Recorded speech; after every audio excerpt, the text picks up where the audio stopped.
السلام عليكم ورحمة الله وبركاته.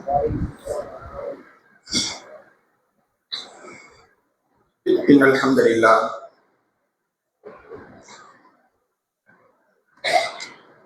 نحمده ونستعينه ونستغفره ونؤمن به ونتوكل عليه ونعوذ بالله من شرور أنفسنا ومن سيئات أعمالنا. من يهده الله فلا مضل له ومن يضلل فلا هادي له. واشهد ان لا اله الا الله وحده لا شريك له واشهد ان محمدا عبده ورسوله اما بعد. قال الله تعالى في القران الكريم: يا أيها الناس اتقوا ربكم الذي خلقكم من نفس واحدة وخلق منها زوجها وبث منهما رجالا كثيرا ونساء واتقوا الله الذي تساءلون به والأرحام إن الله كان عليكم رقيبا. وقال الله تعالى أيضا: يا أيها الذين آمنوا اتقوا الله حق تقاته ولا تموتن إلا وأنتم مسلمون. وقال الله تعالى أيضا: يا أيها الذين آمنوا اتقوا الله وقولوا قولا سديدا يصلح لكم أعمالكم ويغفر لكم ذنوبكم ومن يطع الله ورسوله فقد فاز فوزا عظيما. قال نبينا صلى الله عليه وسلم: فإن أصدق الحديث كتاب الله وخير الهدي هدي محمد صلى الله عليه وسلم وشر الأمور محدثاتها وكل محدثة بدعة وكل بدعة ضلالة وكل ضلالة في النار. اللهم صل على محمد وعلى آل محمد كما صليت على إبراهيم وعلى آل إبراهيم إنك حميد مجيد. اللهم بارك على محمد وعلى آل محمد كما باركت على إبراهيم وعلى آل إبراهيم إنك حميد مجيد. அளவற்ற அருளாளனும் நிகரற்ற அன்புடையதுமாகிய எல்லாம் அல்ல அல்லாஹ்வின் திருப்பெயர் போற்றி ஆரம்பம் செய்கின்றேன். சலாத்தும் சலாமும் அகிலத்தின் அருட்படை அண்ணல் பெருமானார் ஸல்லல்லாஹு அலைஹி வஸல்லம் அன்னவர்கள் மீதிலும் அன்னாரின் அடிச்சுவட்டை தன்னுடைய வாழ்க்கையில் அப்படியே பின்பற்றி வாழ்ந்த உத்தம சத்திய சஹாபாக்கள், தாபியீன்கள், தபாஅத்தாபியீன்கள், உலகத்தில் வாழக்கூடிய முஸ்லிமான ஆண் பெண் நல்லடியார்கள் அனைவர்கள் மீதிலும் குறிப்பாக புண்ணியமும் அருளும் நிறைந்த இந்த ரமலானுடைய காலகட்டத்தில் மாதத்தில் இஷாவுடைய பரவான தொழுகையை நிறைவு செய்துவிட்டு அதன் தொடர்ச்சியாக மார்க்க சம்பந்தமான சில விஷயங்களை நினைவுபடுத்திக் கொண்டு அதை நம்முடைய வாழ்க்கையில் கடைபிடிக்க வேண்டும் என்கின்ற ஒரு உயர்ந்த நோக்கத்தோடு அல்லாஹ்வுடைய பள்ளியில் அமர்ந்திருக்கக்கூடிய நம் அனைவர்கள் மீதிலும் எல்லாம் அல்ல அல்லாஹ்வுடைய சாந்தியும் கருணையும் என்றென்றும் என்றும் நிலவற்றுவாக. கண்ணியத்திற்குரிய எல்லாம் அல்ல அல்லாஹ்வின் நல்லடியார்களே, அன்பிற்குரிய சகோதரர்களே, அல்லாஹ்வுடைய மாபெரும் கிருபை புனிதமிக்க ரமலானுடைய மாதத்தை அடைந்து அதனுடைய இறுதி கட்டத்தில் நாம் எல்லோரும் இருந்து கொண்டிருக்கிறோம். இந்த நேரத்தில் அல்லாஹ் ரப்பல் ஆலமீன் நமக்கு அருளியிருக்கக்கூடிய இனிய 3 அருட்கொடைகள் என்கின்ற ஒரு தலைப்பின் கீழ் அல்லாஹ் ரப்பல் ஆலமீன் நமக்கு வழங்கியிருக்கக்கூடிய அந்த ஞானத்துக்களை குறித்து கொஞ்சம் நம்முடைய சிந்தனை ஓட்டத்தை தெளிவுபடுத்திக் கொள்வதற்காக வேண்டி இந்த தலைப்பை நாம் தேர்வு செய்து அல்லாஹ் வழங்கி இருக்கக்கூடிய அந்த ஞாபகத்துக்களுக்கு நாம் எந்த அளவுக்கு நன்றி செலுத்திக் கொண்டிருக்கிறோம்? இந்த நன்றிகள் போதுமா என்ற கேள்விகளை எல்லாம் இந்த தருணத்தில் நாம் எழுப்புவதற்கு கடமைப்பட்டிருக்கிறோம். கணியத்திற்குரிய அல்லாஹ்வின் நல்லடியார்களை, இன்றைய கால சூழ்நிலையில் மனிதர்களை பொறுத்தவரைக்கும் இயல்பான வாழ்வியலை தொலைத்துவிட்டு இயந்திர கதியாய் இன்றைக்கு வாழ்ந்து கொண்டிருக்கிறார்கள். இந்த வேத வாழ்க்கையின் விளைவு என்ன என்று கேட்டால், மனிதர்களுக்கு பதற்றம், மன அழுத்தம், மன உளைச்சல், எரிச்சல், கோபம் என்று வகைப்படுத்தக்கூடிய அளவுக்கு இன்றைக்கு மனிதர்கள் உளவியல் பிரச்சனைகளில் சிக்கி தவித்துக் கொண்டிருக்கிறார்கள். இப்படிப்பட்ட இந்த நேரத்தில் நாம் இந்த உலகத்தில் நிம்மதியான வாழ்க்கை வாழ வேண்டும் என்று சொன்னால் அல்லாஹ்வுடைய இனிய 3 அருள்கொடைகள் நமக்கு தேவைப்படுகிறது. நாம் இந்த உலகத்தில் நவீன யுகத்தில் வேகமாக போய்கொண்டிருக்கக்கூடிய இந்த கால சூழ்நிலையில், மனிதன் இயந்திர கதியா இயங்கிக் கொண்டிருக்கக்கூடிய இந்த கால சூழ்நிலையில நாம நிம்மதியாக இந்த உலகத்தில் வாழணும் என்று சொன்னால் நமக்கு அல்லாஹ்வுடைய இனிய 3 அருள்கொடைகள் அத்தியாவசியமாக தேவைப்படுகிறது. இந்த 3 அருள்கொடைகளையும் ஒரு மனிதன் பெற்றுவிட்டார் என்று சொன்னால் நிச்சயமாக அவன் இந்த உலகத்தில் நிம்மதியான ஒரு வாழ்க்கை வாழ முடியும். அது என்னென்ன அருள்கொடைகள்? முதலாவதாக, நாம் இந்த உலகத்தில் வாழ்வதற்கு வளமான ரிஸ்க் நமக்கு தேவைப்படுகிறது.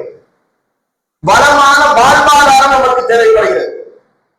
ஒரு நெருக்கடியான வாழ்க்கை இருந்தால் நிம்மதி இருக்காது இல்லையா? அடுத்தவர்கிட்ட போய் கையேந்த வேண்டிய சூழ்நிலை இருக்கும், கடன் வாங்க வேண்டியது இருக்கும், கடன் வாங்கிட்டு திருப்பி கடன்காரன் வந்துருவாங்க என்ற அந்த பயம் இருந்துகிட்டே இருக்கும். இப்படியான ஒரு சூழ்நிலை நமக்கு இருக்கும். அப்போ நாம இந்த உலகத்தில் நிம்மதியாக வாழணும்னா நம்ம யாரிடத்திலும் கையேந்தாத ஒரு போதுமான வாழ்க்கை, பலமான ஒரு வாழ்வு நமக்கு தேவை. ரிஸ்க் அல்லாஹ்வுடைய ரிஸ்க் நமக்கு தேவை. இரண்டாவது என்ன? பலமான ரிஸ்க் நிறைய பேருக்கு இருக்குது. ஆனா என்ன, அதை அனுபவிப்பதற்கு உண்டான ஆரோக்கியம் அவங்களுக்கு இல்லை. அதை ஆண்டு அனுபவிப்பதற்கு ஆரோக்கியம் இல்லை. ஆரோக்கியமான ஒரு நீண்ட ஆயுள் உங்களுக்கு இருக்குதான்னு சொன்னா இல்ல. நிறைய சொத்துக்களை சேர்த்து வைத்திருப்பார்கள். திடீர்னு என்ன செஞ்சிருவாங்க, ஒரு அட்டாக் கொண்டு உடனே போய் சேர்த்துருவாங்க. இது பார்க்கிறோம். அப்போ ஒரு ஆரோக்கியமான ஒரு நீண்ட ஆயுள் நமக்கு தேவை. இதுதான் நிம்மதியான வாழ்க்கை கொடுக்கும். மூன்றாவது என்ன? சோதனைகள் இல்லாத, கஷ்டங்கள் இல்லாத, துன்பங்கள் இல்லாத, துயரங்கள் இல்லாத ஒரு வாழ்க்கை வேணும். எல்லாரும் ஆசைப்படுவோம். இந்த 3 ஒரு மனுஷனுக்கு கிடைச்சிருச்சு வச்சுங்களேன், அவன் நிம்மதியான ஆள். இந்த 3 2 கிடைச்சு 1 கிடைக்கவில்லை என்று சொன்னால் அவன் நிம்மதியா இருக்க முடியாது. அதுக்கு 2 கிடைச்சு 1 இல்லைன்னு சொன்னாலும் நிம்மதியா இருக்க முடியாது. நிறைய காசு பணம் வந்துருச்சு, நல்லா வாழ்றாரு, ஆனா பயத்தோடு வாழ்ந்துட்டு இருக்கிறார். எவன் அவங்க எப்ப கொள்ளையடிச்சுட்டு போயிடுவானோ, ஏதாவது செய்து போயிடுவானோ அப்படின்ற அந்த ஒரு பயத்தில் வாழ்ந்து கொண்டிருந்தால் அது நிம்மதியான வாழ்க்கையா? நிச்சயமாக இல்லை. அப்ப நிம்மதியாக இந்த உலகத்தில் ஒரு மனிதன் வாழ வேண்டும் என்று சொன்னால் அவனுக்கு இனிய 3 அருள்கொடைகள் தேவைப்படுகிறது. ஒன்று வளமான வாழ்வாதாரம், இரண்டாவது அந்த வாழ்வாதாரத்தை அனுபவிப்பதற்கு உண்டான ஆயுள் காலம், மூன்றாவது சோதனைகள் இல்லாத, கஷ்டங்கள் இல்லாத, நெருக்கடிகள் இல்லாத ஒரு வாழ்வு. இப்படியான இந்த 3 அருள்கொடைகளும் ஒரு மனிதனுக்கு வந்துவிட்டால் நிச்சயமாக அவன் இந்த உலகத்தில் நிம்மதியான வாழ்க்கை வாழ்வான். அதுல எந்த சந்தேகமும் இல்லை. சரி, இந்த 3 அருள்கொடைகளையும் அல்லாஹ் நமக்கு ஆல்ரெடி என்ன செஞ்சுட்டான்?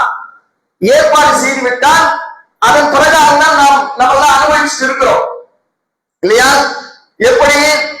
இந்த வாழ்வாதாரத்தை குறித்து குர்ஆனில் அல்லாஹ்வும் நபிகள் நாயகம் ஸல்லல்லாஹு அலைஹி வஸல்லம் அவர்களும் என்னதான் சொல்றாங்கன்றதை நம்ம ஃபர்ஸ்ட் பார்க்கணும். முதல்ல நாம ஒரு உண்மையை ஒப்புக்கொள்ள வேண்டும், அதை உறுதியாக நம்பவும் வேண்டும். என்ன அந்த உண்மை என்று கேட்டால், அல்லாஹ் ரப்பல் ஆலமீன் இந்த உலகத்தை ஒரு நிர்ணயத்தின் அடிப்படையில் இயக்கிக் கொண்டிருக்கிறான். ஒரு நிர்ணயம் செய்து விட்டான். அதுதான் நம்ம என்ன செய்வோம், கலாக்கதல் சொல்லுவோம் இல்லையா? விதிவிட்ட பிரகாரமே இது நடக்கும். நமக்கு என்னங்க இருக்குது, அல்லாஹ் நம்ம தலையில எழுதிட்டான், இப்படிதான் சொல்றோம். அப்ப இதை நாம் உறுதியாக நம்புறோம். ஈமானுடைய அடிப்படைகளில் ஒன்று என்னது, விதியின் பிரகாரமே நடக்கிறது, கலாக்கதிரின் பிரகாரமே நடக்கிறது அப்படின்றத நாம எல்லாரும் ஒப்புக்கொண்டிருக்கிறோம் இல்லையா? அதை உண்மையாக நாம் நம்பிதான் ஆகிறோம். அந்த நம்பிக்கை இல்லைன்னு சொன்னா நம்பிக்கையும் கோளாறு இருக்கிறது என்ற அர்த்தம். அல்லாஹ்வுடைய நிர்ணயத்தின் அடிப்படையில் தான் இந்த உலகம் இயங்கிக் கொண்டிருக்கிறது. இதை திருமறை குர்ஆனிலும் அல்லாஹ் அழுத்தமாக பதிவு செய்கிறார். இன்னா குல்ல ஷைஇன் ஹலக்னாஹு பிகதர். நிச்சயமாக நாம் ஒவ்வொரு பொருட்களையும் ஒரு குறிப்பிட்ட நிர்ணயத்தின்படி இயங்குவதாகவே படைத்திருக்கிறோம். எந்த ஒரு பொருளாக இருந்தாலும் சரி, உலகத்தில் படைக்கப்பட்ட எந்த ஒரு பொருளாக இருந்தாலும் சரி, அல்லாஹ் எப்படி நிர்ணயித்திருக்கிறாரோ அந்த நிர்ணயத்தின் படித்தான் இயங்கிக் கொண்டிருக்கிறது. சூரியனாக இருந்தாலும் சரி, சந்திரனாக இருந்தாலும் சரி, வானம் பூமி கடல் என்று எவைகள் எல்லாம் இருக்கிறதோ எல்லாம் ஒரு நிர்ணயத்தின் அடிப்படையில் அப்படியே இயங்கிக் கொண்டிருக்கிறது. அல்லாஹ் நிர்ணயித்து வச்சிருக்கிறான். இப்ப உலகின் அத்தனை படைப்புகள் அவனுடைய அந்த நிர்ணயத்தின் மீதுதான் இயங்கிக் கொண்டிருக்கிறது. உலகத்தினுடைய படைப்புகள் மட்டுமல்ல, மனிதனும் அப்படித்தான். மனிதனுடைய வாழ்க்கையில் எப்படி நிர்ணயத்தின் அடிப்படையில் தான் நம்மளை இயங்கிக் கொண்டிருக்கிறோம். அல்லாஹ் நமக்கு என்று ஒரு கால அளவை, ஒரு நிர்ணயத்தை நிர்ணயம் செய்து விட்டான். இதை எப்பவே செஞ்சுட்டான் அப்படின்னா, ரசூலுல்லாஹி ஸல்லல்லாஹு அலைஹி வஸல்லம் இதை குறித்து பல்வேறு செய்திகளை நமக்கு சொல்றாங்க. முதல்ல இந்த வாழ்வாதாரத்தை இருக்கிறோம். நமக்கு இந்த உலகத்துல கிடைக்கக்கூடிய வாழ்வாதாரம் ரிஸ்க், இதுக்குதான ஓடி ஓடி உழைக்கிறோம். ஓடா செய்யறோமா இல்லையா? பல்வேறு இபாதத்துக்களை விட்டு விட்டு அல்லாஹ்வுக்கு செய்ய வேண்டிய கடமைகளின் பொதுமோக்காக இருந்து எங்கு செல்கிறோம்? பொருளாதாரத்தை ஈட்ட வேண்டும் என்று செல்கிறோம். ஆனாலும் நமக்கு நல்லா தெரியும், என்னதான் நம்ம ஓடி ஓடினாலும் ஒற்றுதான் ஒட்டும், என்னதான் கீழே வந்து பறந்தாலும் ஒற்றுதான் ஒட்டும். அல்லாஹ் நமக்கு எதை எழுதி வைத்திருக்கிறானோ அதுதான் கிடைக்கும் அப்படின்ற நம்பிக்கை நாம் வச்சிருக்கோம். ஆனாலும் பல கட்டங்கள் என்ன செய்யுது, நான் போராட்டி அது நடக்கவே நடக்காது, நான் போராட்டி அது நடக்கவே நடக்காது அப்படின்ற நம்பிக்கை நமக்கு ஆழமா இருக்கு. ரெண்டு விதமாகவும் நமக்கு இருக்கிறது. ஆனால் நபிகள் நாயகம் ஸல்லல்லாஹு அலைஹி வஸல்லம் சொல்றாங்க, ஒரு மனிதன் இந்த பூமியில் பிறப்பதற்கு முன்னதாகவே அவனுக்கு உண்டான எல்லாம் எழுதப்பட்டு விட்டது. அவன் எப்ப பிறப்பான், அவனுக்கு என்னெல்லாம் கிடைக்கும், எப்படி எல்லாம் வாழ்வான் அப்படின்ற எல்லாவற்றையுமே அல்லாஹ் தாயின் கருவறையில் இருக்கின்ற பொழுதே மலக்குகளின் மூலமாக அல்லாஹ் எழுத சொல்லுவான். ரசூலுல்லாஹி ஸல்லல்லாஹு அலைஹி வஸல்லம் சொல்றாங்க, இத ஹதீஸ்ல சொல்றாங்க, இன்ன அஹதக்கும் யுஜ்மஅ ஃபீ பத்னி உம்மிஹி 40 யௌமா. உங்களில் ஒருவர் தம் தாயின் வயிற்றில் 40 நாட்கள் கருவாக உருவாக்கம் பெறுகிறார். 40 நாட்கள் கழித்து தாயுடைய கருவறையில கருவாக உருவாக்கம் பெறுகிறார். அடுத்ததாக சும்மா அலக்கச்சம் மீசலதாரிக, பிறகு அதே போன்றே 40 நாட்கள் கருக்கட்டியாக அப்படி மாற்றம். ஃபர்ஸ்ட் கருவாக உருவாயுது, அப்புறம் அது கருக்கட்டியாக செய்தார். பிறகு இன்னொரு 40 நாட்கள்ல கருக்கட்டியாக உருவாக்கம் பெறுகிறார். சும்மா எக்கூன முகத்தின் மீசலதாரிக, பிறகு அதே போன்றே 40 நாட்களில் ஒரு சதை பிண்டமாக மாற்றம் பெறுகிறார். தாயினுடைய கருவறையில 340 நாட்கள் 120 நாட்கள் நாம் இருக்கின்ற பொழுது அதற்கு பிறகுதான் நமக்கு என்ன செய்யப்படுது, ரூஹே கொடுக்கப்படுது. சதை பிண்டம் கருவாக, சதை பிண்டமாக, கரு கட்டியாக, இப்படி 340 நாட்கள் கழித்த பிறகு சும்ம யபாஸல்லாஹு மலக்கன். ரசூல் ஸல்லல்லாஹு அலைஹி சொல்றாங்க, சும்ம யபாஸல்லாஹு மலக்கன், அல்லாஹ் அந்த தாயின் கருவறையில் ஒரு மலக்கை அல்லாஹ் அனுப்புகிறான். அதான் நம்ம உலகத்துக்கு பார்க்க முடியாது. தாயின் கருவறையில மலக்கு இருப்பதை பார்க்க முடியுமா? அல்லாஹ் அப்படிதான் செய்வான். அல்லாஹ் என்ன செய்வான்? ரசூலுல்லாஹி ஸல்லல்லாஹு அலைஹி சொல்றாங்க, சும்ம யபாஸல்லாஹு மலக்கன், அல்லாஹ் ஒரு மலக்கை அனுப்பிச்சு வைக்கிறான். ஃபயுமரு பி அர்பஇன், 4 விஷயங்களை கொண்டு அவர் ஏவப்படுகிறார். சும்மா அனுப்புறது இல்ல, அல்லாஹ் 4 விஷயங்களை சொல்லி அனுப்புறான்.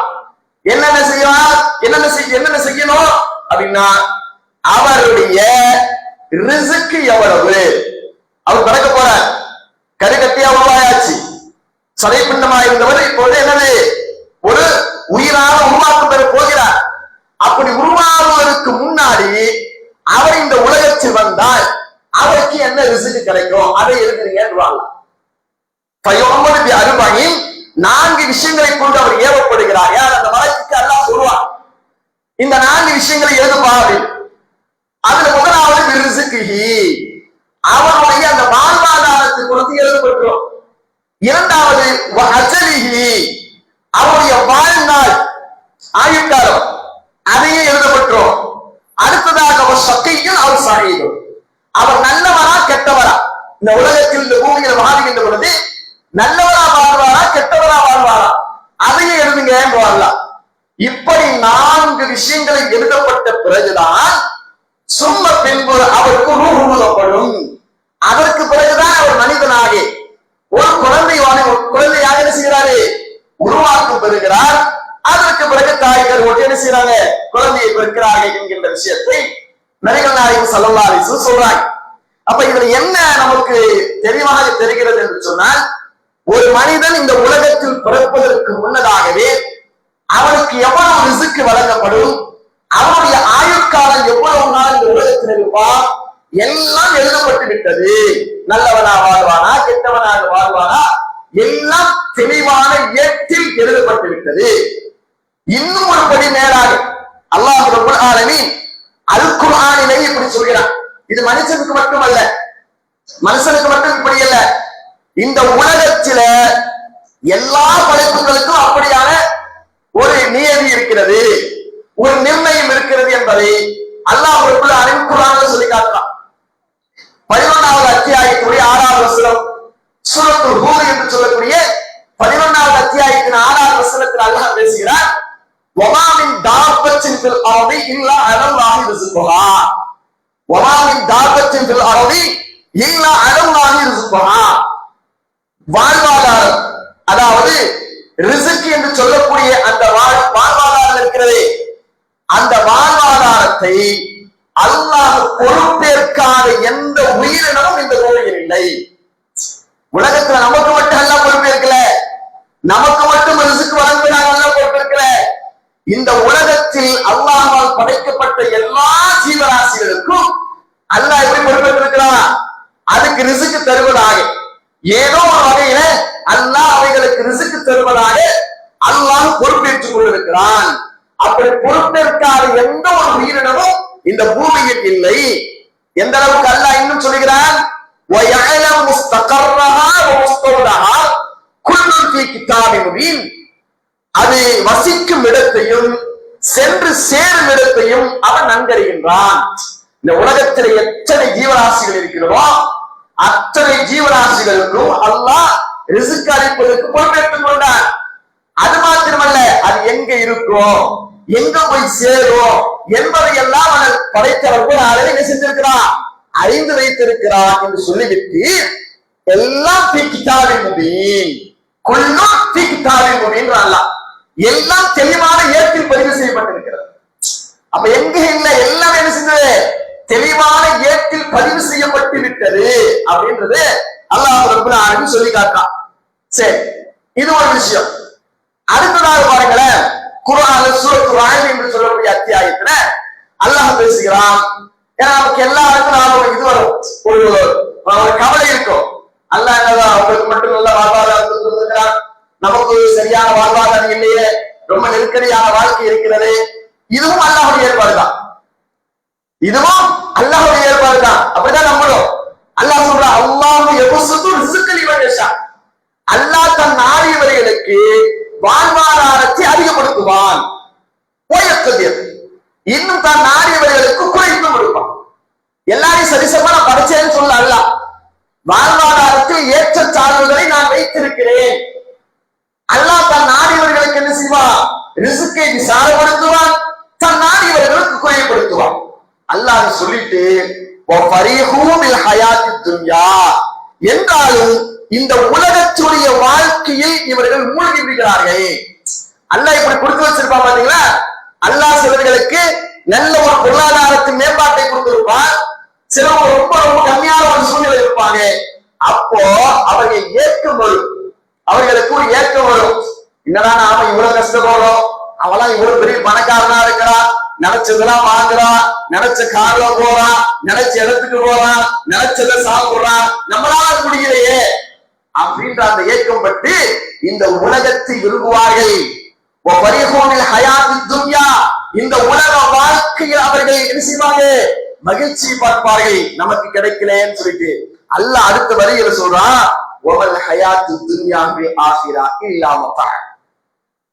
இந்த உலக வாழ்க்கை மறு உலகத்தை பார்க்கின்றது ஒன்றும் இல்லை.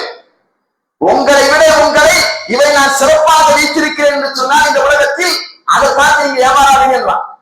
அது பெரிய காரியமே இல்லை. இந்த உலகத்துலதான் அப்படி. அது அற்பத்திலும் அற்பம். மறுமையில உங்களுக்கு கிடைக்க போது உங்களுக்கு நான் இந்த உலகத்துல ரிஸ்க வாழ்வாதாரத்துல கம்மியா வச்சு சில ஆட்களுக்கு நான் அவர்கள் நினைத்தது எல்லாம் கொடுத்திருக்கிறேன், அதை பார்த்து நீங்க ஏமாந்துடாது. அதெல்லாம் ஒரு சோதனை உங்களுக்கு. உங்களுக்காக நான் தயார் வைத்திருக்கிறேன், தயார் செய்து வைத்திருக்கக்கூடிய அந்த மறுமை வாழ்க்கை இருக்கிறது, அதை பார்க்கின்றது. இது ஒன்றுமே இல்லை, இல்லாமல் என்று சொல்கிறான் அல்லாஹ். சொற்பமான இன்பம் தான் அது. அந்த இன்பத்தை பார்த்து நீங்க ஏமாந்துடாதீங்க அப்படின்ற ஒரு அட்வைஸ் செய்யறான் அல்லாஹ், கூடவே சொல்கிறான். அப்ப இதுல என்ன பார்க்கிறோம்னா, அல்லாஹ் தன் நாடியவர்களுக்கு ரிஸ்கை விசாலமாக கொடுக்கிறான், அல்லாஹ் தன் நாடியவர்களுக்கு அதை குறைத்தும் கொடுக்கிறான் அப்படின்றதை என்ன செய்யறான் அல்லாஹ் தெளிவான இயற்கை இவைகளை எல்லாம் பதிவு செய்து விட்டான் என்ற செய்தியை அல்லாஹ் ரப்பல் ஆலமீன் குர்ஆன்ல சொல்றான். அப்ப இத நமக்கு தெளிவா விளங்கிருச்சு.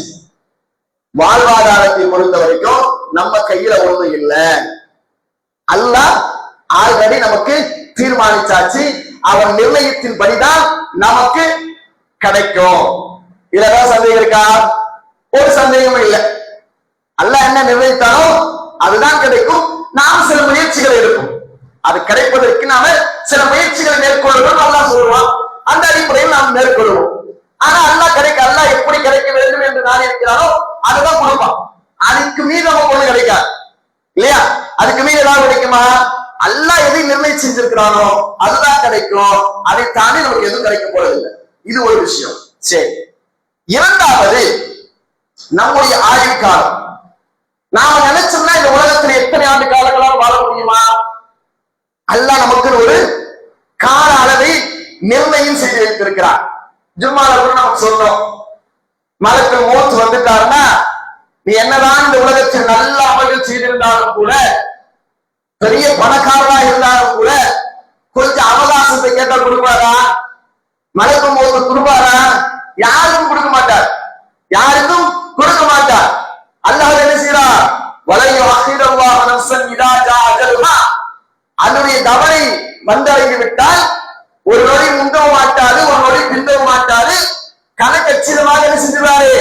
மலக்குல் மௌத் அவருடைய உயிரை எடுத்து விடுவார். அப்போ என்னுடைய வாழ்க்கை அப்படித்தான். அல்லாஹ் என்ன செஞ்சுட்டான்? நிர்ணயம் செய்திருக்கிறார். ஒரு குறுகிய உம்மத்தின் அஜல், ஒவ்வொரு சமுதாயத்திற்குள்ளே ஒரு அஜல், ஒரு முடிவு இருக்கிறது, ஒரு கால நிர்ணயம் இருக்கிறது. அந்த கால அளவு முடிஞ்சு போச்சுன்னா என்ன செய்ய முடியாது? இந்த உலகத்தில் ஒரு வினாடிக்குள்ள வாழ முடியாது. அப்போ நம்முடைய ஆயுட்காலத்தை குறிச்சும் அல்லாஹ் செஞ்சுட்டான், தீர்மானம் செய்து விட்டால். இது எல்லாமே எங்க இருக்குது? தெளிவான இயற்கையில் பதிவு செய்யப்பட்டிருக்கிறது. அல்லாஹ் குர்ஆன்ல சொல்றான், எப்படி? வல்லாஹு கலக்கக்கும் மின் துராப். அல்லாஹ் சொல்றான், ஃபர்ஸ்ட் நம்ம எப்படி படைச்சான்? மின் துராப், மண்ணிலிருந்து உங்களை நாம் படைத்தோம். சும்மா மின் நுத்ஃபா, பிறகு விந்து அணுக்களால் உங்களை நாம் படைத்தோம். சும்மா ஜஅலக்கும் அஸ்வாஜா, பின்னர் உங்களை வமா தஹ்மீலு மின் உன்ஸா வலா தலஉ இல்லா பிஇல்மி. ஒரு பெண் கருவுறுவதும் அதை ஈன்றெடுப்பதும் அல்லாஹ்வுக்கு தெரியாமல் இல்லை. இந்த உலகத்தில எந்த மூளை முடுக்குகளில் ஒரு பெண் என்ன செஞ்சாலும் அவள் கருவுற்றாலும் அது அல்லாஹ்வுக்கு தெரியாமல் இருக்குமா? தெரியும். அவள் பெற்றெடுத்தாலும் தெரியாமல் இருக்குமா? அல்லாஹ்வுக்கு தெரியும். ஏன்? வமா யுஅம்மரு பிஅம்மரி வலா யன்குஸு மின் உம்ரிஹி இல்லா ஃபீ கிதாப் இன்ன ذلك அலா அல்லாஹ் யஸீர். ஒருவனுக்கு வாழ்நாள் வழங்கப்படுவதும் அவனுடைய வாழ்நாள் குறைக்கப்படுவதும் பதிவேட்டில் இல்லாமல் இல்லை. எப்படி?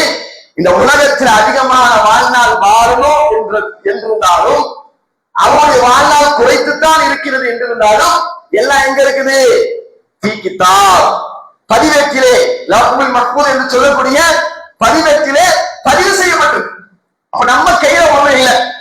நாம நினைப்போம் இவரு அவரு அழகா பேசுறாரு, நல்ல தெளிவா பேசுறாரு அப்படின்னு நாம நினைப்போம். அல்லாஹ் எனக்கு ஒரு நிர்ணயம் வச்சிருப்பான். நைட்டு போய் படுக்கிறேன்னா நாளைக்கு நீ மௌத்தா போறது நமக்கு தெரியுமா? நமக்கு தெரியாது. அல்லாஹ்வுடைய நிர்ணயம் அப்படிதான் சொன்னா அது நடந்துதான் தெரியும். இதை எந்த மாற்றமும் இல்லை. இது எல்லாமே அல்லாஹ் என்ன செஞ்சுட்டான்? ஒரு தெளிவான ஏற்றிலே எழுதி வைத்து விட்டதாக அல்லாஹ் ரப்பல் ஆலமீன் சொல்லி காட்டுகிறான். இன்ன ذلك அலா அல்லாஹ் யஸீர். இது அல்லாஹ் உங்களுக்கு எளிதான ஒரு காரியம். நாம நினைக்கிறோம் உலகத்தில் இத்தனை லட்சக்கணக்கான கோடான கோடி மக்கள் இருக்கிறார்கள், அவர்கள் அத்தனை பேர்களையும் இப்படி தெளிவான ஏற்றில் பதிவு செய்ய முடியுமா? அப்படிலாம் நமக்கு பெரிய ஆச்சரியமா இருக்கும். இன்ன ذلك அலா அல்லாஹ் யஸீர். இதெல்லாம் அல்லாஹ்வுக்கு ரொம்ப சிம்பிள், அல்லாஹ்வுக்கு ரொம்ப எளிதானது என்று அல்லாஹ் ரப்பல் ஆலமீன் நினைச்சான் சொல்லி காட்டும். அப்ப இது என்ன விளங்குகிறோம் சொன்னால், இரண்டாவது விஷயம் என்னன்னா, இது இந்த உலகத்தில் ஒரு மனிதன் எவ்வளவு காலம் வாழ்வான் என்பதையும் அல்லாஹ் நிர்ணயித்து விட்டான். அந்த என்ன செய்ய முடியும்? வாழ முடியும், அதை தாண்டி வாழ முடியாது. மூன்றாவது ரெண்டு விஷயம் ஆயிடுச்சா? ரிஸ்க் எவ்வளவு கிடைக்கும் அப்படின்றத அல்லாஹ் சொல்லிட்டான். நாம எவ்வளவு காலம் வாழ்வோம் அப்படின்றது தெளிவான ஏற்றிலே இருக்கிறது. மூன்றாவது சோதனைகள். சோதனைகள் வருமா? கண்டிப்பா வரும். அல்லாஹ் குர்ஆன்ல என்ன செய்றான்? சோதனைகள் இல்லாமல் வாழ்க்கை இல்லைன்றான். இன்பம் துன்பம், வறுமை வளமை, நோய் சுகம், ஏற்றம் இறக்கம், இதெல்லாம் மனுஷனுடைய வாழ்க்கையில் இருக்கும். நிம்மதியாவே வாழ முடியாது. சோதனை கொடுப்போம். நான் அல்லாஹ்வை ஈமான் கொண்டு விட்டேன், தவக்குல் வைத்திருக்கிறேன், தக்வாதாரியா இருக்கிறேன், ஈமான்தாரியா இருக்கிறேன், இஹ்லாஸோடு இருக்கிறேன், எனக்கு சோதனை வராது என்று அல்லாஹ் எங்கேயாவது சொல்லியிருக்கிறாரா? இல்ல. எல்லாரையும் சொல்லி போன்றான். எல்லாரையும் சொல்லி போன். எப்படி சொல்கிறான்?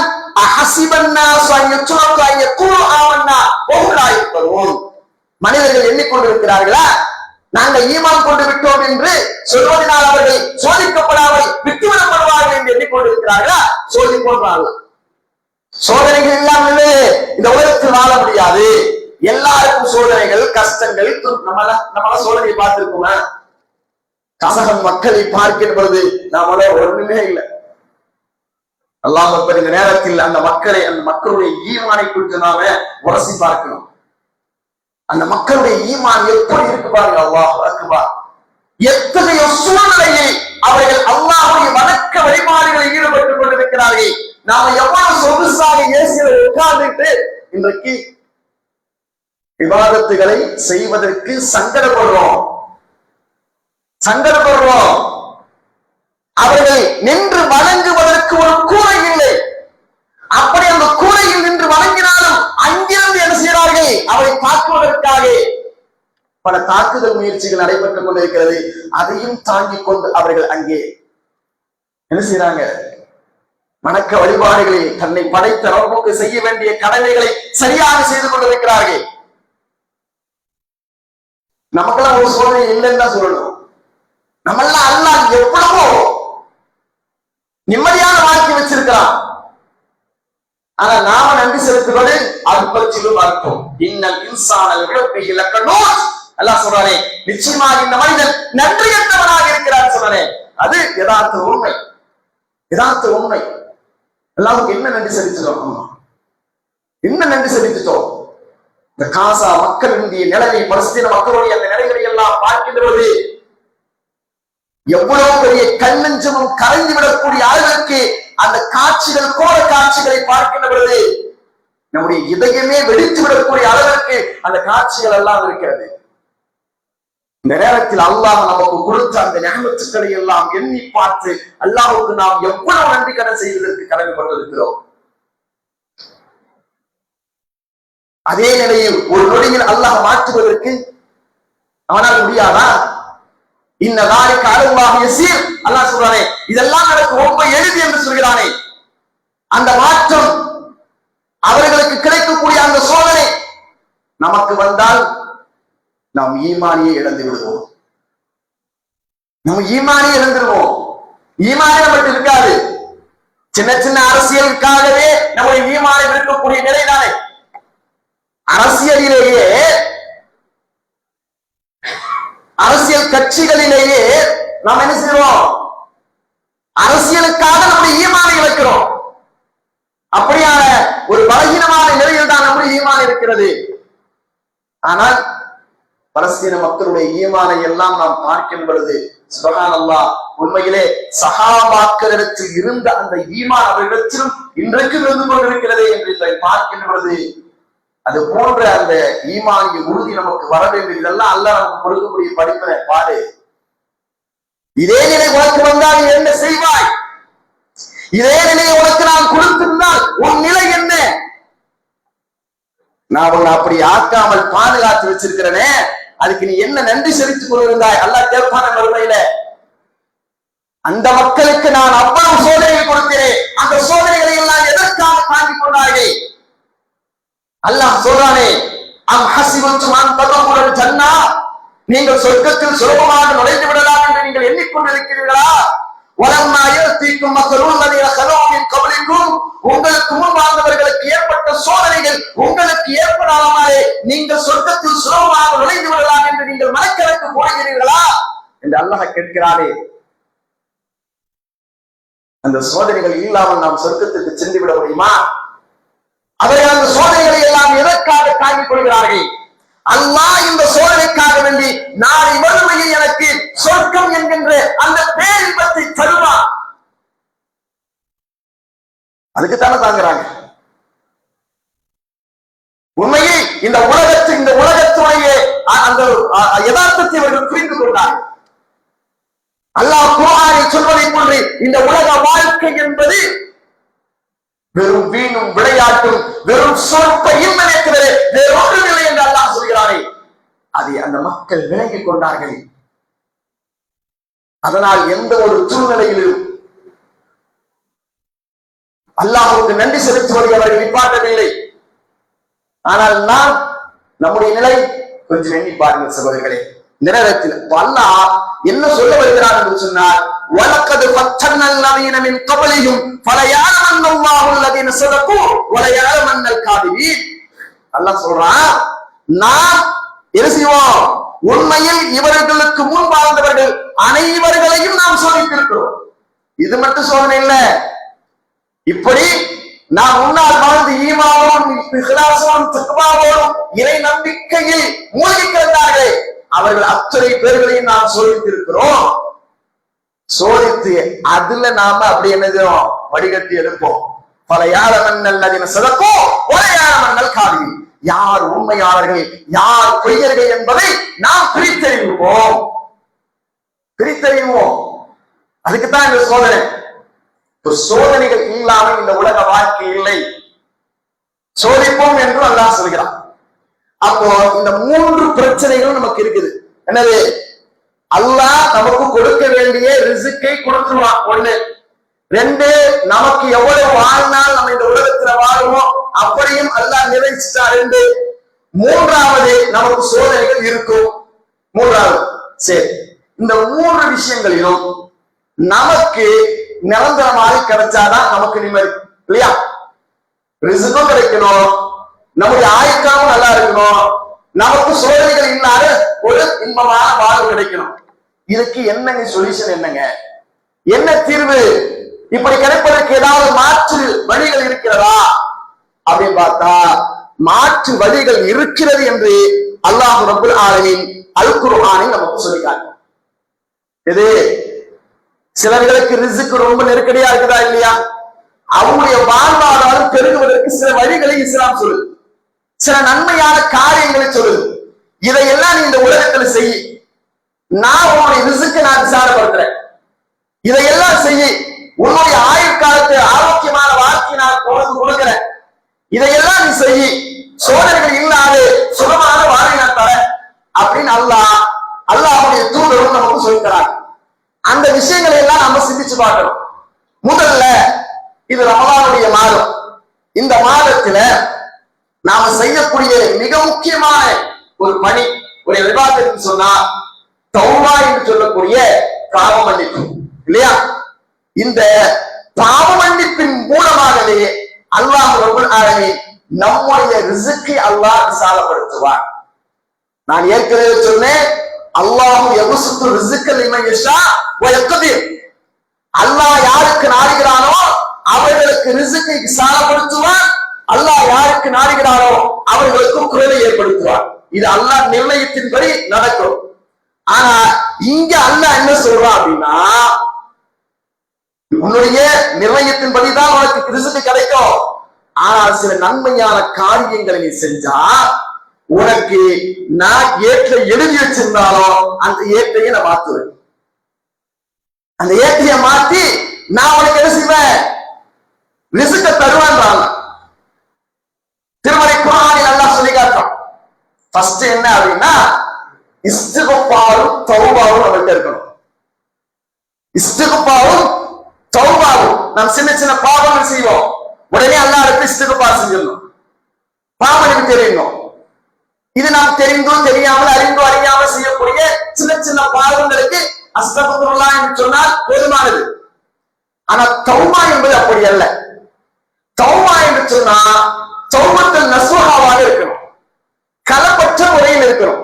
அல்லாஹ் குர்ஆன்ல சொல்றான், யா அய்யுஹல்லதீன ஆமனூ தூபு இலல்லாஹி தௌபத்துன் நஸூஹா.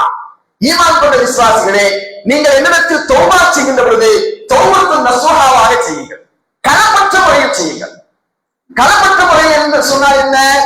அறிஞர் பெருமக்கள் நமக்கு விளக்கம் அளிக்கிறார்கள். என்ன? முதல்ல நாம் செய்த அந்த பாவங்கள் பெரும் பாவங்களாக இருந்தாலும் கூட அந்த பாவங்களை நினைத்து வருகிறோம். நான் இந்த நேரத்தில் இந்த தவறை செய்து விட்டேனே, அல்லாஹ் நாளை மறுமையில் என்னை பிடித்தால் என்னுடைய நிலை என்ன அப்படின்னு முதல்ல வருகிறோம். இரண்டாவது என்ன? அந்த பாவத்திற்காக அல்லாஹ்விடத்தில் பாவ மன்னிப்பு கேட்கிறோம். மூன்றாவது என்ன? திரும்பவும் அந்த பாவத்தின் பக்கம் போகக்கூடாது, திரும்பவும் அந்த பாவத்தின் பக்கம் போயிடவே கூடாது. இதுதான் தௌபத்துன் நஸூஹா. ஆனா இன்னைக்கு நிறைய பேர் தௌபா செய்யறோம், ஆனால் மீண்டும் அதன் பக்கமே மீண்டு விடுகிறோம், மீண்டும் அதன் பக்கமே மீண்டு விடுகிறோம். கேட்டால் சூழ்நிலை காரணம் காட்டுவோம், வேற வழி இல்ல, வேற வழி இல்ல, சூழ்நிலை. அதான் சொல்றாங்க, சூழ்நிலை என்று சொல்லக்கூடிய முட்கள் உங்களின் ஆளாவரமும் சூழ்ந்திருக்கும், அவைகளில் எதிலும் நீங்கள் சிக்கி விடாமல் அடிமேல் அடியெடுத்து வைத்து செல்வதுதான் தக்குவா, இரையச்சம்.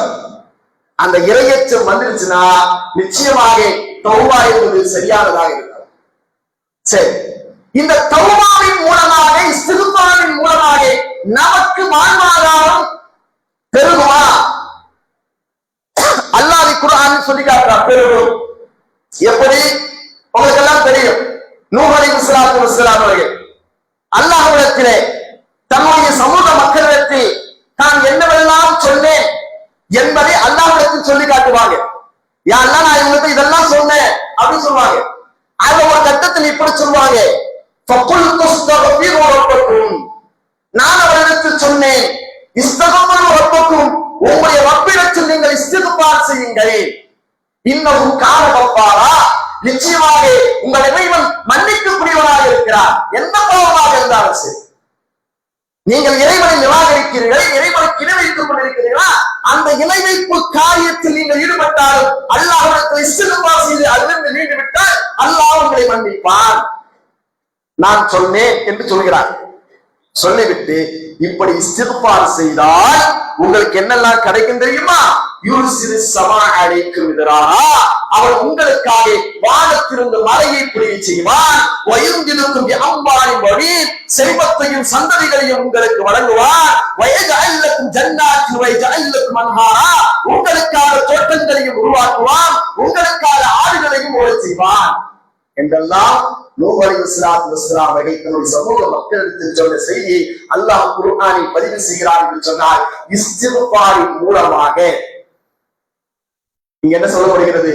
இதற்கு இந்த வசனத்திற்கு அறிஞர் பெருமக்கள் யாரு முஃபஸ்ஸிரீன்களான இமாம் இப்னு கத்தீர், குர்துபி போன்ற இமாம்கள் எல்லாம் இந்த ஆயத்திற்கு விளக்கம் அளிக்கின்ற பொழுது இஸ்திக்ஃபாரின் மூலமாகவும் தௌபாவின் மூலமாகவும் ஒரு அடியானுடைய வாழ்வாதாரம் ரிஸ்க் விஸ்தீர்ணமாக்கப்படும்.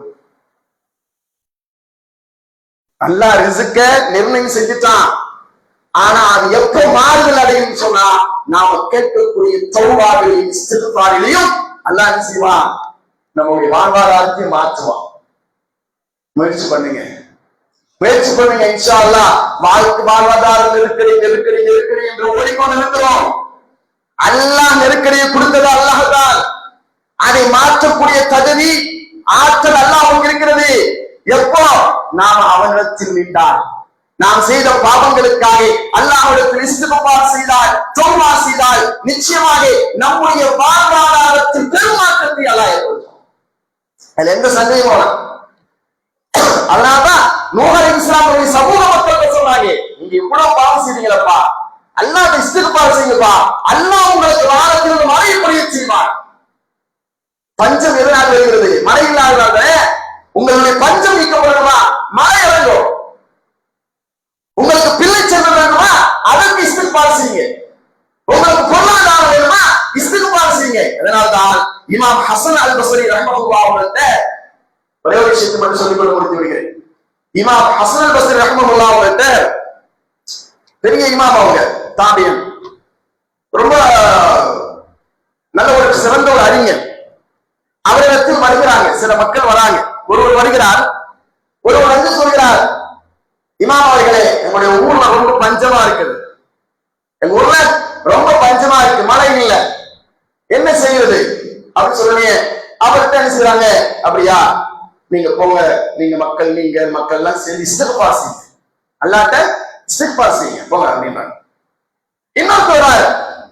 இன்னொருத்தர் வந்து எனக்கு குழந்தை பாக்கியமே இல்லை, எனக்கு குழந்தை பாக்கியமே இல்லை, நான் குழந்தை பாக்கியத்தை பெறுவதற்கு என்ன துஆ ஓது அப்படின்னு கேட்கிற. ஒண்ணு செய்வனா, போங்க இஸ்திக்ஃபார் செய்யுங்க. நீங்க செய்த பாவங்களுக்காக அல்லாஹ்விடத்தில் பாவ மன்னிப்பு தேடுங்கள் அவர்கிட்ட சொல்லி அனுப்புறார். மூன்றாவது வருகிறார், என்ன கேட்கிறார்? அவன்னா எனக்கு ரொம்ப ஏழ்மை நிலையாக இருக்கிறேன், ரொம்ப வறுமையின் பிடியில் சிக்கி தவித்துக் கொண்டிருக்கிறேன், குடும்பத்தை ரன் பண்ண முடியல, ரொம்ப வறுமை அப்படின்ற மாதிரி அவர் வந்து குறைகளை சொல்கிறார். அப்பொழுதும் இமாம் ஹசன் அல் பஸ்ரி சொன்னாங்க, என்ன செய்யுங்க? போய் இஸ்திக்ஃபார் செய்யுங்க. பக்கத்துல அவருடைய மாணவர் ஒருவர் அமர்ந்து கொண்டு கேட்கிறார், இமாம் அவர்கள் அவங்க பெரிய இமாமும் நினைச்சோம், பெரிய இமாமும் நினைச்சு எல்லாரும் உங்கள்கிட்ட வந்து இதற்கு என்ன சொல்யூஷன், இதற்கு என்ன சொல்யூஷன் என்று கேட்கிறாங்க. நீங்க எல்லாத்துக்கும் ஒரே மாதிரி இஸ்திக்ஃபார் செய்யுங்க சொல்றீங்களே, அப்படிதானே? யாராவது எல்லாவற்றுக்கும் சரியான பதிலை சொன்னால் அவரை சிறந்த வாழ்க்கை அறிஞர் என்று நாம் சொல்லுவோம். சில விஷயங்களை தெரியாதுன்னு சொல்லிட்டா அவருக்கு என்னங்க தெரியும், அவருக்கு என்னங்க தெரியும் சொல்லிட்டு என்ன செஞ்சிருவோம்? தெரிந்ததை தெரியும் சொல்லணும், தெரியாததை தெரியவில்லை என்று சொல்வது அறிவு. மார்க் அறிஞர் என்ன சொன்னாங்கன்னா, தெரியாததை தெரிந்ததை போன்று காட்டிக்க கூடாது, தெரியாததை இல்லாத எனக்கு தெரியாது, அதை பற்றும் நான் ஞானம் இல்லை என்று சொல்லிடணும். ஆனா இன்னைக்கு நாம யாரை அறிஞர்களாக ஒப்புக்கொண்டிருக்கிறோம் என்று சொன்னால் எல்லாவற்றுக்கும் யார் கரெக்டா பதில் சொல்றாரோ, கரெக்டான இல்ல பதில் சொல்றாரோ அவரை நாங்கள் வாக்கறிஞர் என்று ஒப்புக்கொள்வோம். பதில் தெரியாது என்று யாராவது சொல்லிட்டா அவருக்கு என்னங்க தெரியும் அப்படின்னு சொல்லி நாம அவங்க யாராவது ஒரு உதாசீனப்படுத்துவோம். இங்கேயும் அது நடக்கிறது. என்னப்பா இங்கேயும் அங்க என்ன நடக்குது? இமாம் அவர்கள் வெவ்வேறு விதமான குறைபாடுகளை கொண்டு வந்து மக்கள் சொல்றாங்க. அவர்கள் அனைவரிடத்திலும் ஒரே வார்த்தையை சொல்கிறார், நீங்கள் செல்லுங்கள், இஸ்திக்ஃபார் செய்யுங்கள் அப்படின்னு சொல்றாங்க. அந்த மாணவர் கேட்கிறார், இமாம் அவர்களே, என்ன நீங்க இப்படி சொல்றீங்க? ஒவ்வொருக்கும் ஒரு சொல்யூஷன். ஒரு டாக்டர்கிட்ட நம்ம போறோம், ஒருத்தர் ஜுரம் போறாரு, அவருக்கு பேரசிட்டமால் எழுதி கொடுத்தா ஓகே ரைட்டு. ஒருத்தர் வயிற்று வரையும் போறாரு, அவருக்கும் அதே பேரசிட்டமால் எழுதி கொடுத்தா என்ன டாக்டர் அப்படிங்கிறான் இல்லையா? வயிற்று வலிக்கு வயிற்று வலி மாத்திரை கொடுக்கணும், தலைவலிக்கு தலைவலி மாத்திரை கொடுக்கணும், சளி காய்ச்சலுக்கு அதுக்கு ஒரு மாத்திரை கொடுக்கணும். அப்படி கொடுத்தாதான் அவரு ஓரளவுக்கு எம்பிபிஎஸ் படிச்சவரு அப்படின்னு நினைப்போம்.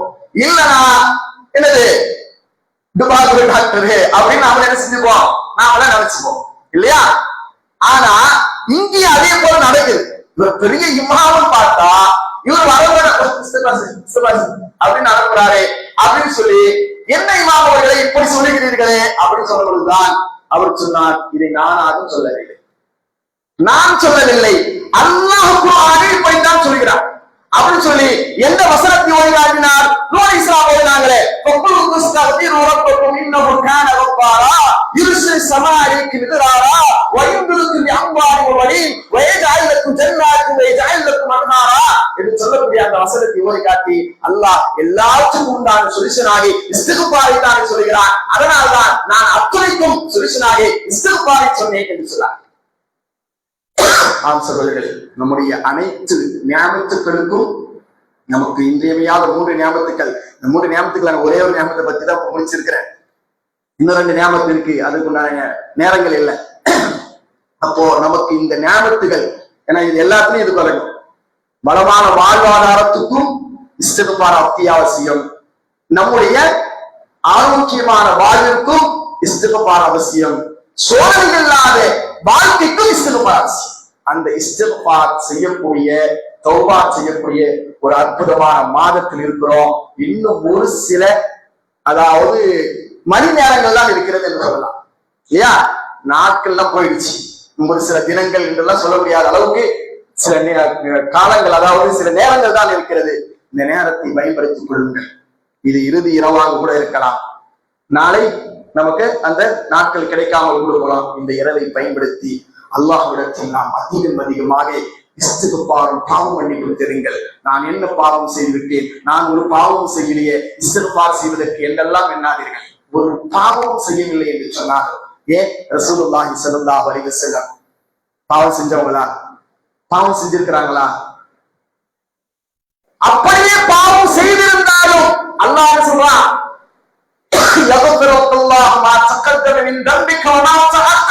முஹம்மதே, நீங்கள் செய்த முன்பின் செய்த பாவங்களை எல்லாம் நான் மன்னித்து விட்டேன், அல்லாஹ் சான்றிதழ் கொடுத்திருக்கிறான். அப்படியான ரசூலுல்லாஹி ஸல்லல்லாஹு அலைஹி வஸல்லம் நாள் ஒன்றுக்கு எத்தனை தடவை இஸ்திக்பார் செய்வார்கள்? 70 to 100 விடுச்சோம். நம்ம கேட்கலாமா, அவங்க 100 தடவை அவங்க பாவம் செய்யறாங்களா ஒரு நாளைக்கு அப்படின்னு கேட்போமா? இல்ல.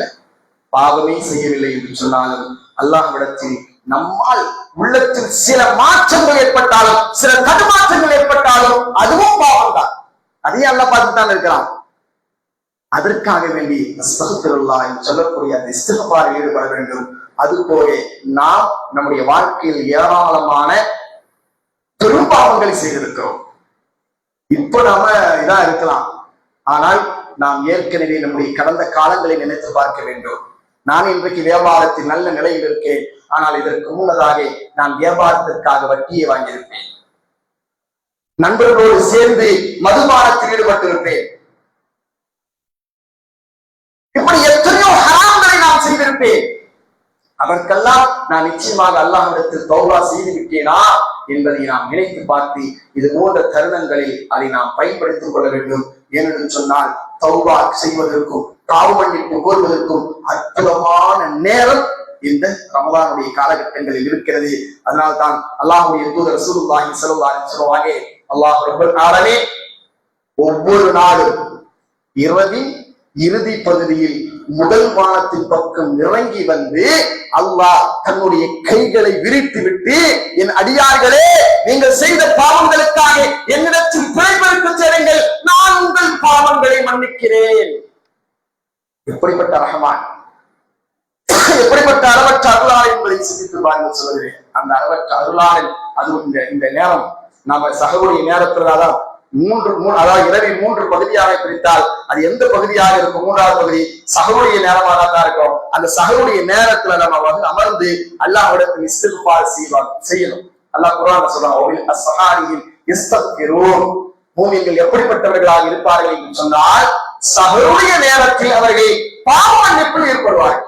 அந்த நேரத்துல நாம அல்லாஹ்விடத்துல இஸ்திக்பார் செய்யணும். அப்படியான ஒரு அற்புதமான நேரங்கள் நமக்கு வாய்ப்பு இருக்கிறது. இன்ஷா அல்லாஹ் அந்த வாய்ப்பை பயன்படுத்தி அதிகமாக அல்லாஹ்விடத்தில் பாவ மன்னிப்பு பெற்று அல்லாஹ்வுடைய அந்த இனிய 3 அருட்படைகளை பெற்றுக் கொள்வோம். வல்ல ரஹ்மான் அத்தகைய நற்பாக்கியத்தை பேசக்கூடிய எனக்கும் கேட்ட உங்களுக்கும் அல்லாஹ் ரப்பல் ஆலமீன் வழங்குவானாக. வாஹிர் தஅவானா அல்ஹம்துலில்லாஹி ரப்பில் ஆலமீன். சுப்ஹானல்லாஹி வ பிஹம்திஹி அஷ்ஹது அல்லா இலாஹா இல்லா அன்த அஸ்தக்ஃபிருக்க